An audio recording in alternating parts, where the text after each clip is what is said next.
ഈ അടുത്ത് കേട്ടൊരു സിനിമയുടെ പേര് എനിക്ക് വല്ലാതെ ഇഷ്ടപ്പെട്ടു കേട്ടോ. കാതൽ റീസെറ്റ് റിപ്പീറ്റ്. സിനിമ കാണാൻ പറ്റിയില്ല, ബട്ട് ഈ പേര് പലപ്പോഴും നമ്മുടെ ലൈഫിലെ പല സാഹചര്യങ്ങളോടും സാമ്യമുള്ളതാണ്. ആ കാതൽ എടുത്ത് മാറ്റി പകരം ലൈഫ് എന്ന് ചേർത്ത് വായിച്ചാൽ മതി. Yes, life reset repeat. ഇത് ഏറ്റവും കൂടുതൽ കണക്ട് ചെയ്യാൻ പറ്റുന്നത് 30s കടന്നു പോകുന്നവർക്കായിരിക്കും.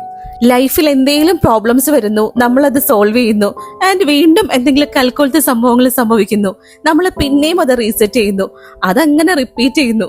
സംതിങ് ലൈക്ക് എ ലൂപ്പ് അല്ലേ? പിന്നെ ഇത് വലിയ കടിച്ചാ പൊട്ടാത്ത പ്രശ്നങ്ങളൊന്നും ആവണമെന്നില്ല. ചെറിയ ഡെയിലി ലൈഫിൽ വരുന്ന പ്രശ്നങ്ങളൊക്കെ, ജസ്റ്റ് ലൈക്ക് ഇതുപോലെ എന്റെ ലിവിംഗ് റൂമിന്റെയും കിച്ചന്റെയും ഒക്കെ അവസ്ഥ പോലെ. ഈ അവസ്ഥ കണ്ടാൽ ഒരു യുദ്ധം കഴിഞ്ഞ പോലെയൊക്കെ തോന്നും, ബട്ട് ചെറിയൊരു കാറ്റടിച്ചതാട്ടോ. ചെറിയ കാറ്റെന്ന് പറഞ്ഞു കഴിഞ്ഞാൽ ഒരു ചെറിയ കൊടുങ്കാറ്റ്. അത് അടുക്കളയിലെ വർക്ക് ഏരിയയിലെ 8-9 സ്ലൈഡിംഗ് വിൻഡോസ് തട്ടി താഴെ ഇട്ടു. അപ്പൊ തന്നെ അറിയാലോ ഈ ചെറിയ കാറ്റിന്റെ ശക്തി എത്രയുണ്ടായിരുന്നെന്ന്. വിൻഡോസ് മൊത്തം താഴെ വീണതോടെ കാറ്റ് സർവ്വശക്തി എടുത്ത് ലിവിംഗ് റൂമിലേക്കും അടുക്കളയിലേക്കൊക്കെ വന്നു. മൊത്തം അടിച്ച് താഴെ ഇട്ടു, എല്ലാ സാധനങ്ങളും തട്ടി താഴെ ഇട്ടു, മൊത്തം വെള്ളവും കയറി. അപ്പോ കൂടുതലൊന്നും പറയാനില്ല, ആകെ സർവ്വം കൊളായി എന്ന് പറയുന്നതായിരിക്കും ശരി. വർക്ക് ഏരിയയിലെ ആ വിൻഡോസ് വന്ന് വീണത് വാഷിംഗ് മെഷീന്റെ പൈപ്പിന്റെ മുകളിലേക്കായിരുന്നു.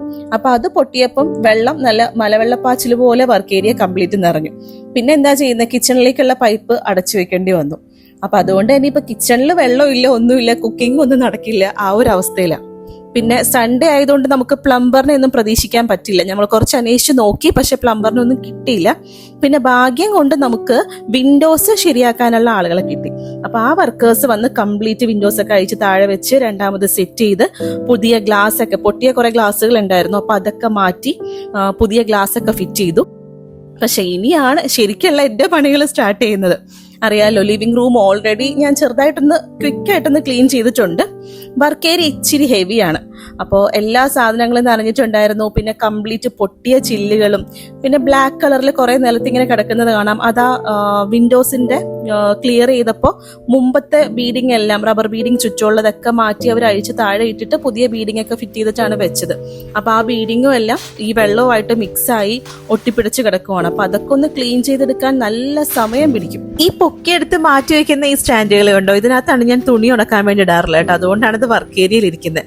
ഞാനാണെങ്കിൽ എന്റെ കഷ്ടകാലത്തിന് പിള്ളേര് സ്കൂൾ കഴിഞ്ഞപ്പം ആ പഴയ ബുക്കുകളെല്ലാം വർക്ക് ഏരിയയിലേക്ക് മാറ്റി വെച്ചിട്ടുണ്ടായിരുന്നു, ഏതെങ്കിലും സ്ക്രാപ്പിന്റെ ആൾ വരുമ്പോൾ കൊടുക്കാന്ന് ഓർത്തിട്ട്. അതും കംപ്ലീറ്റ് ഒക്കെ നനഞ്ഞുപോയി. ഇപ്പൊ അതൊക്കെ ഇവിടുന്ന് പെറുക്കിയെടുക്കാൻ വല്ലാത്ത ബുദ്ധിമുട്ടാണ്. ഈ ഫാസ്റ്റ് മോഡിലിട്ട് ക്ലീനിങ് വീഡിയോ കാണുമ്പോൾ നല്ല ഈസി ആയിട്ട് തോന്നും, നല്ല രസമുണ്ട്. പക്ഷെ 1.5 പണിയായിരുന്നു. ഞാൻ രാവിലെ തുടങ്ങിയിട്ട് വൈകുന്നേരമാണ് ശരിക്കും പറഞ്ഞു കഴിഞ്ഞാൽ ഒന്ന് ചെറിയ രീതിയിലെങ്കിലും സെറ്റാക്കി എടുത്തത്.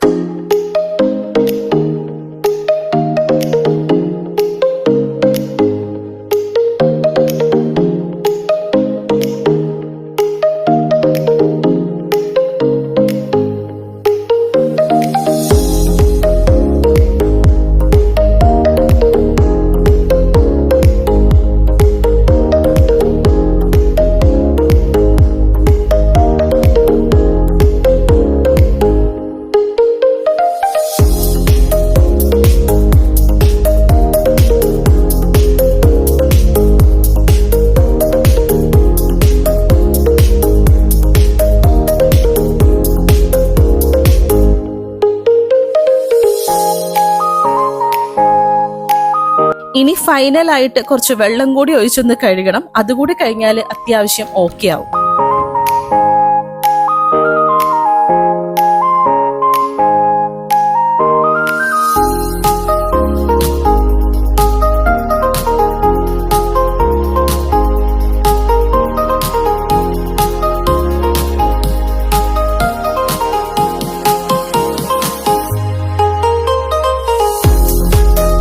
ഞാൻ വീഡിയോയുടെ ആദ്യം പറഞ്ഞു തുടങ്ങിയ ടോപ്പിക്കിലേക്ക് ഒന്നുകൂടി തിരിച്ചു പോയാൽ, 30കളിലുള്ളവർക്കാണ് ഈ ലൈഫ് റീസെറ്റ് റിപ്പീറ്റ് മോഡ് പരിചയമുള്ളതെന്ന് പറഞ്ഞിട്ടുണ്ടായിരുന്നു.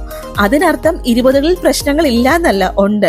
ബട്ട് 20കളിൽ സംഭവിക്കുന്ന പ്രശ്നങ്ങൾ ശരിക്കും പറഞ്ഞാൽ നമുക്ക് അതിനകത്തൊന്ന് സ്റ്റക്ക് ഓൺ ആയി പോവാറുണ്ട്.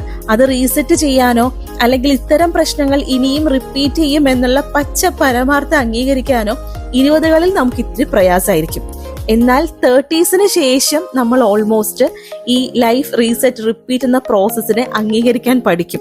പ്രശ്നങ്ങൾ വന്നും പോയും നമ്മൾ അതിനെ അക്സെപ്റ്റ് ചെയ്യാനായിട്ട് മനസ്സ് ഓൾമോസ്റ്റ് പ്രിപ്പയർഡ് ആയി മാറും. ഇവിടെ ദേ അടുത്ത മഴ പൊടിഞ്ഞു തുടങ്ങിയിട്ടുണ്ട്. അപ്പൊ എന്തായാലും ഇന്നത്തെ വീഡിയോ വൈൻഡപ്പ് ചെയ്യുവാണ്. അടുത്ത വീഡിയോ ആയിട്ട് വീണ്ടും കാണാം.